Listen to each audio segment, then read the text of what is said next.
Wow. Look at the way the rain rolls off the glass like this. We are 5 seconds in, and already this is as deeply atmospheric as... well, as sitting in your car in the rain. That's what this aircraft feels like, just a car in the sky. In fact, I believe I read somewhere that the cockpit was actually designed by BMW.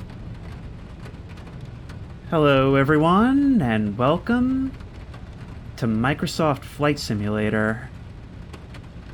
I really enjoyed that nighttime drive in American Truck Simulator last week, and I figured I maybe might try doing the same thing in the sky. Piece of cake, right? Now, I do have a decent amount of experience with flight simulators. I'm not totally clueless, but I've never tried flying during a storm before, except for a little bit of test footage that I recorded just to make sure it would run. And I am pretty nervous. Look, we can't see a thing out there. Right now I'm sitting at JFK, and I figure we'll probably go for, after buzzing the city, a little fly along the Hudson, which is something that I usually like to do in the F-18. Also, I just saw Nope, and I'm currently terrified of the sky. That's kind of my interest this week. Now, for some reason, following an update, this game seems to reset a lot of your settings.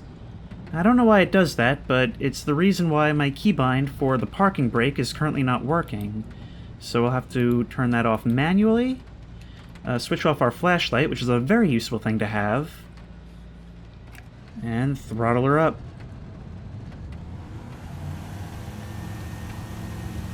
I can hardly tell that I'm moving, only when the lightning flashes. Let's take off. Gear up. Flaps up. At least I think I just put flaps up. And look at that. Oh, we can't see a thing. See, that over there almost looks like lights on the ground, but I'm pretty sure that's just the light from the cabin being reflected off the rain droplets. We are truly in the void, but thankfully the lights from the nearby city give us some sense of direction at the very least.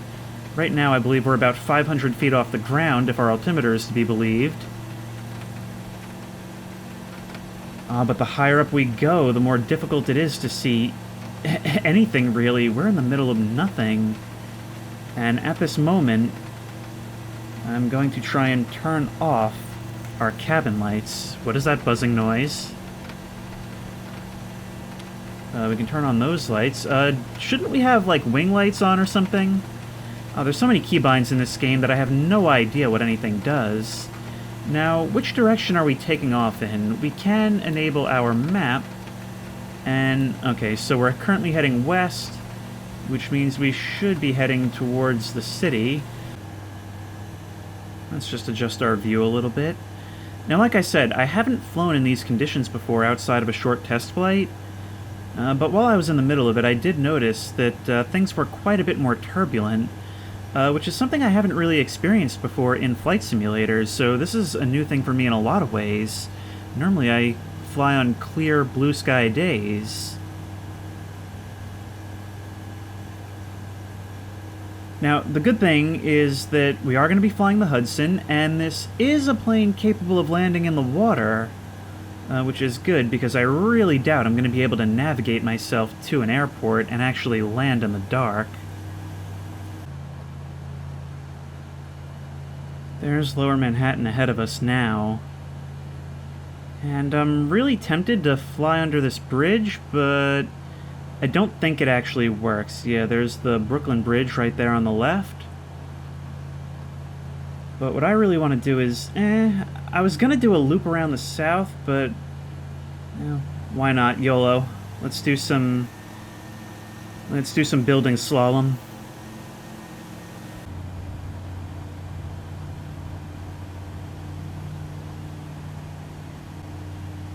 There's an image I've never seen before, lightning illuminating an entire city.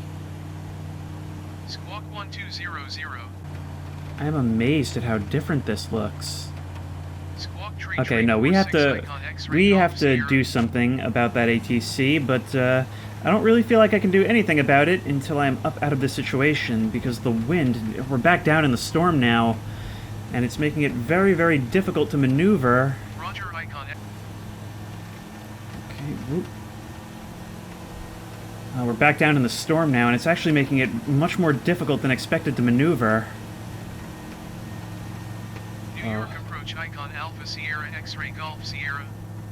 Request clearance to transition Bravo airspace. You're gonna get real annoying real fast. Hang on, I gotta figure out if there's a way to turn you off. I thought I had. Cleared through Bravo airspace icon X-ray Golf Sierra. Sierra 400 feet. This looks like it's probably... Come on, Lightning. Yeah, this looks like it's probably Governor's Island. Well, we are getting very, very low in altitude, but I can't really tell that. I do have lights, but that doesn't help much. It's a preview of what we're in for once we're actually flying the Hudson. Yeah, I was gonna try to navigate to the Statue of Liberty, but I don't know if that's gonna happen now. This was so calm for such a long time, and it got so scary so fast. Yep. Hello, Lower Manhattan. Long time no see.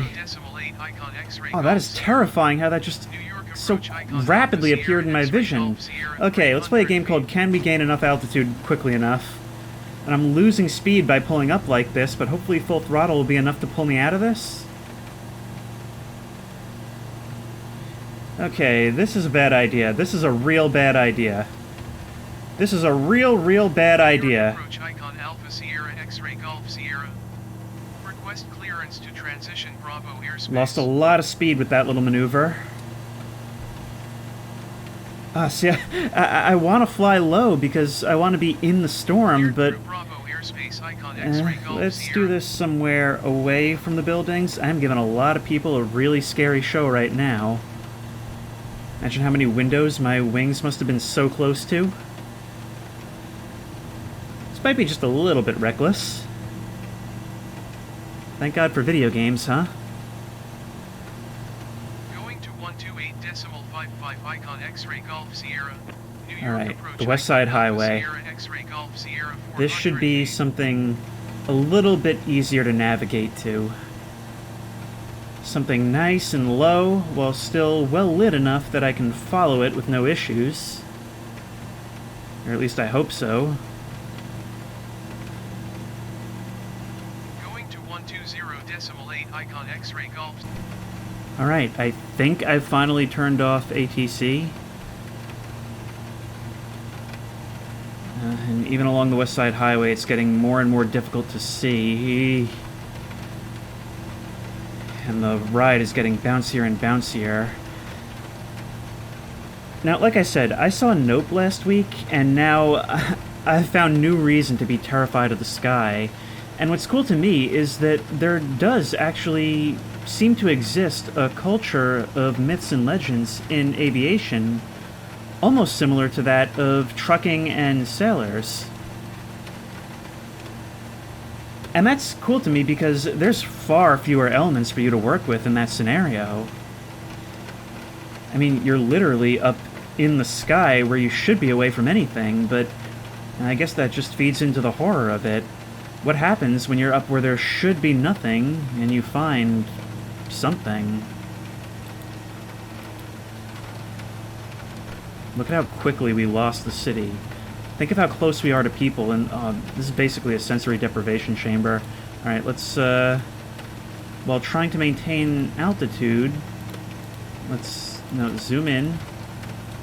And this is how we're going to maintain our view.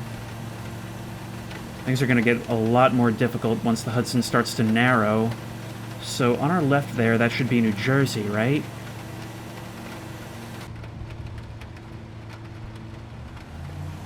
So here's the thing to consider. I can see literally nothing. Oh wait, no, there's water. Okay, so my altitude was much lower than I thought.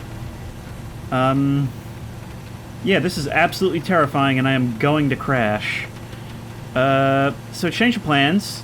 Let's not fly through the storm down the Hudson. And let's instead try and gain some altitude, and I'll just talk about scariness in the sky from there, where it's relatively safer. You would think there would be fewer stories when there's so few elements to work with. I mean, you know, when it comes to sailors, they have the unknown of what's beneath the waves. When it comes to truckers, there's the unknown of what's beyond the edge of the headlights. But with aviation, you wouldn't think that would be the case, and yet it kind of has been. Unexplained lights in the sky off in the distance that you can never quite catch up with, moving in such irregular patterns that you would never think any aircraft should be capable of doing. Which kind of raises all kinds of questions about the origin, doesn't it? Whether your preferred explanation be top secret government research or something from space, be that alien ships or even something that lives up there. Hang on, my nav ball is doing some real crazy stuff right now, and I can't actually account for any of it myself. Oh, to be able to feel what my pilot feels right now. We're moving in a completely different direction, now perpendicular to where I thought we were going. We really need to gain some altitude. One problem is I don't know where above this storm actually is. Let's turn on our lights. As expected, that helps precisely not at all. Now, I'll be honest. Things like UFOs and unexplained phenomenon in the skies are something that I really didn't read into very much as a kid. I was always more into ghosts and cryptids. So when it comes to stuff like this, I'm not really super knowledgeable when it comes to, like, lore and popular discourse. But I think I'm interested in getting more into it, because the more you think about it, the more I realize that it's the kind of horror that invites you to ask a lot of questions. It's the kind of horror that kind of forces you to think about not just the nature of our reality like ghosts do, but about the nature of our place in the universe. Like, are we the most important thing out here? Are we the only thing out here? Or are we little more than a fishbowl? I kind of feel like I'm in a fishbowl right now. We are currently at about 2,500 feet, and we have still not come out of it. And I'm not quite sure how high we'll need to go in order to achieve that. But this is a terrifying experience in its own right.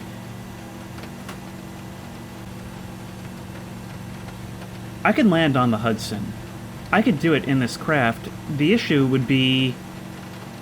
Well, the issue would be making sure that I reach my stall speed at the right time, because it's real difficult to tell my exact altitude.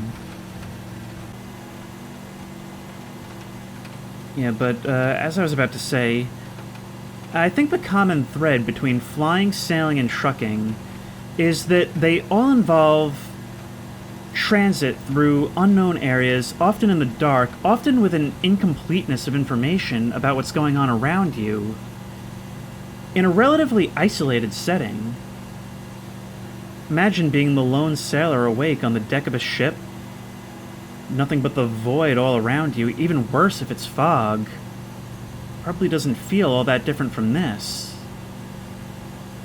And all three tend to have very similar stories that they tell about those predicaments. Unexplained lights off in the distance, which could serve to get your hopes up that soon you'll have someone else to talk to, someone you relate to and is doing the same job as you, but also with the knowledge that there shouldn't be anyone else out here. And especially if you associate them as being in the same type of craft as you, be it a ship or a plane, if those lights start performing actions that no such vehicle should be able to perform. And then you start to have that dilemma. Do I go there? Do I take that risk of potentially quelling this loneliness, this eeriness, by meeting maybe someone like me up ahead? Or is it really someone like me? Is it something that I should avoid instead? That's the creepiness, the questions of what's ahead. For example, just now, I caught the reflection of some drops of rain moving by, and I kind of thought it was lights zipping by in the distance. Let's kill this panel. Maybe make it a little bit darker in here so I can see a little better outside. How do I do that? How do I disable you? That's darker, at least. No, come on. There we go. I think we're kind of above it now, although we are above what I think is supposed to be the maximum altitude for this craft. It's either 15,000 or 6,500, and I can't remember which it was. In any case, being up here is not nearly as much better as I thought. And now I'm sort of tempted to go for a landing. But that, of course, is easier said than done. We're nosing down quite a bit. Let's see if we can't go for it. I'm counting on this map right now. Gotta lose some speed first. We do not need to deploy our landing gear because we are just coming down on the water. We could deploy flaps to hopefully slow us down a little bit more. But I don't know, we are losing speed fairly rapidly as it is. If I turn on the lights, will that make things easier or so much harder? That will only be determined once we actually reach the ground. We are far too close to the water and not moving nearly slow enough. Come on. Come on, lower that speed, lower that speed, lower that speed. Okay, now we can start to bring it down. God, this is terrifying, even knowing we are going slow enough. Come on. There we are. Oof. It's a good thing water landings in this craft are so easy.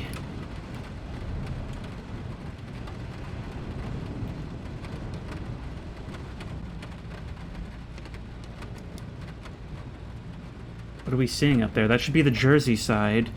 But I know I just saw some lights. The ground over on that side must be elevated. It looked like probably lights from a highway, but now they're gone. Let's take a moment to appreciate our predicament, shall we?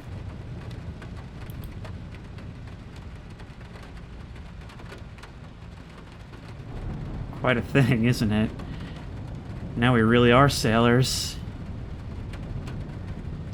Wow, that's crazy how even on the Hudson, you can feel so isolated. Might as well be in the middle of the ocean. Imagine a plane being swallowed up from beneath by a sea monster. Every once in a while, I feel like we can see the colors from the reflections of the city around. I don't think I have any aircraft lights on, which I really probably should, but I don't. Okay, let's check third person. Nope. Over there we can sort of see... Oh wait, we are doing some crazy spins right now. Or at least yeah, we are.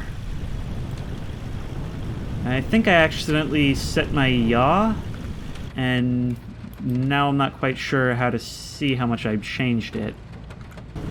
I just have to do it visually, I guess. It's too far. There we go. I think that's maybe close enough.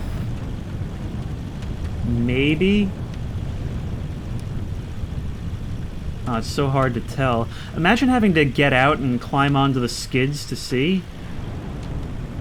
Not that that would actually work. Look at my co-pilot who only exists in the third-person view.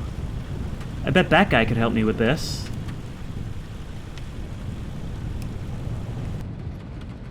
So maybe if we take off like so, set our yaw like that. How long will it take us to build up speed in the water? There we go, we should be able to lift off. And we're in the air. Not that you'd know it.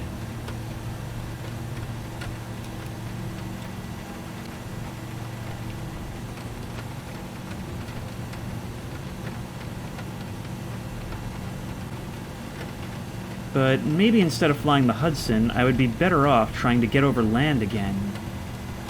We're currently up at around, what, like nope, not 300 feet. We were about there, but we lost that altitude quite quickly.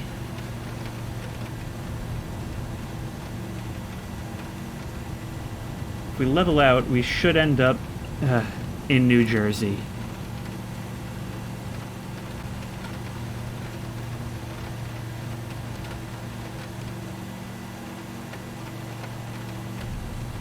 Wait, I think I saw something below. No, no, no, no, no, no, no, no, no, no, no, no, no, I can't pull up, I can't pull up, I can't pull up. There we are. Okay. Luckily we had a little bit more altitude than it felt like. Up at about 1,000 feet, but that was a scary couple of moments, and I'm not entirely sure why that happened.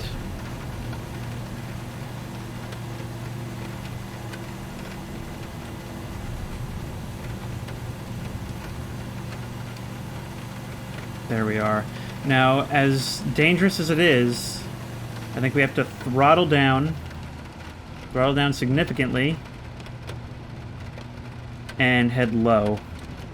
It's the only way we can see anything. This light is not doing us any favors. Come on, New Jersey. Have more. I have to throttle up. We're really... These guys do not have enough lights on the ground. We are flying pretty much entirely by lightning flashes at this point, which are blinding me as much as they're illuminating things. Maybe at this low altitude this will help? No, it's just catching on the clouds. Truly terrifying. This video has not had at all the structure that I thought. I thought this would be a chill fly up the Hudson. I really underestimated just how low visibility would be if I enabled a storm.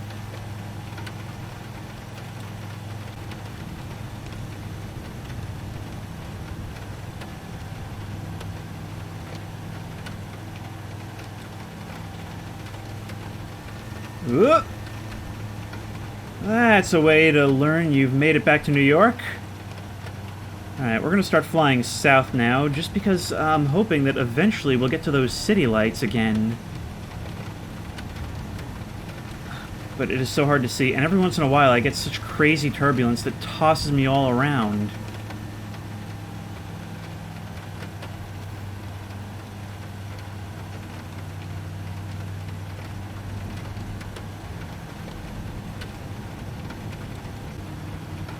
Now, flying low like this, and imagining how I must look to these people, sort of reminds me of something that I do know about sort of alien mythology, and that's that the idea of little green men flying around in flying saucers and spaceships is actually a more recent idea that sort of took off with the popularity of alien abductions in like the 50s and 60s. But I believe before that, the more common perception was that alien creatures would actually come down, or even terrestrial creatures that we've been unable to document because they live in the sky. I always talk about how some of my worst jump scare moments in games come from moments where an NPC exhibits animations that seem almost too smooth. But what do you feel when you see something like that in real life? Something that moves in such a way that you've never seen anything do before, especially something of that size. Whoa, I am way lower than I should be. I'll tell you what, maybe, just maybe, we can try for a landing at LaGuardia? That seems like it might potentially be doable.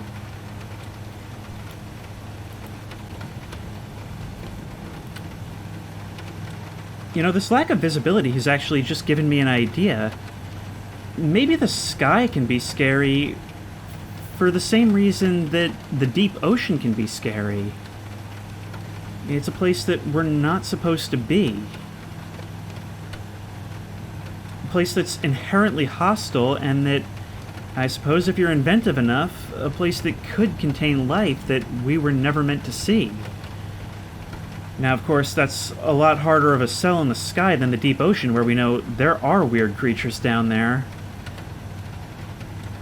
But what is cryptozoology and the paranormal and hauntings and ghosts and all that, if not for the subject of creativity in response to unknown phenomenon? Seeing things we can't explain.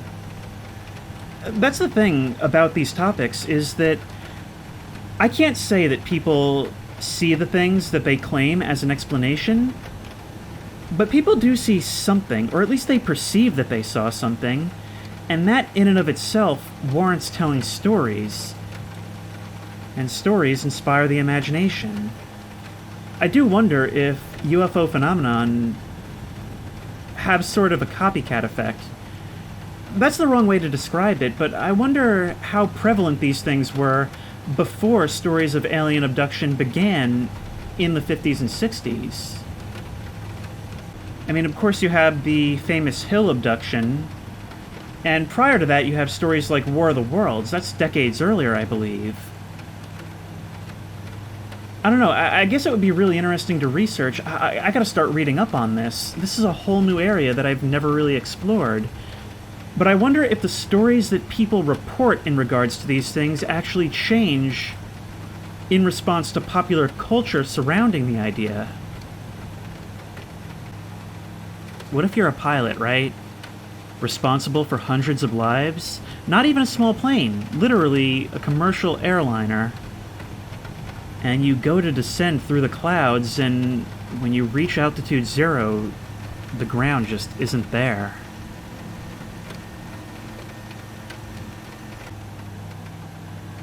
Now we break through the clouds, and we can finally start to see civilization. You know what? What am I doing? Forget JFK. Let's just bring it down right here. It's a seaplane, right? So see me land. We're going to lose a lot of speed from this turn, but we can afford to throttle down just a bit, because we're also going to be losing altitude. And now that we're in clearer skies, our light should prove quite a bit more useful, yes. This is more what you hope to see. So throttle down, lose some altitude. We can probably put out our flaps, right? Drop them. And looks like a clear path to a nice smooth glide down. I haven't been able to commentate much during this because of the absolute panic of trying to navigate, never knowing if I'm so close to the water. But this is a good way to go out, I think. Go out as in close the video, not go out as in wreck this plane with no survivors.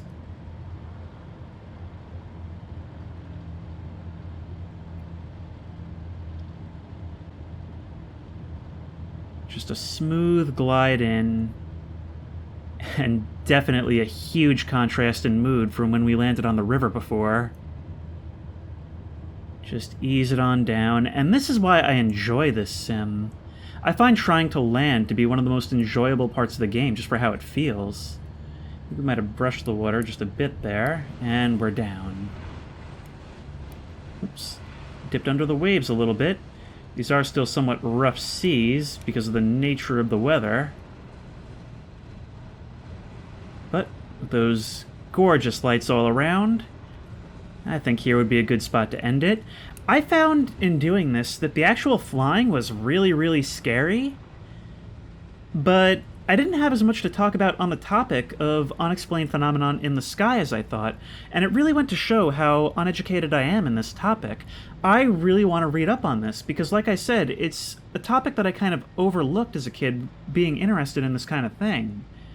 But until then, if you like this video, please remember to like, comment, and subscribe for more creepy and comfy content.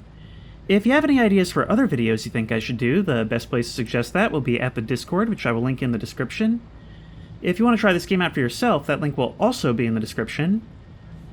And as always, I will see you in the next one.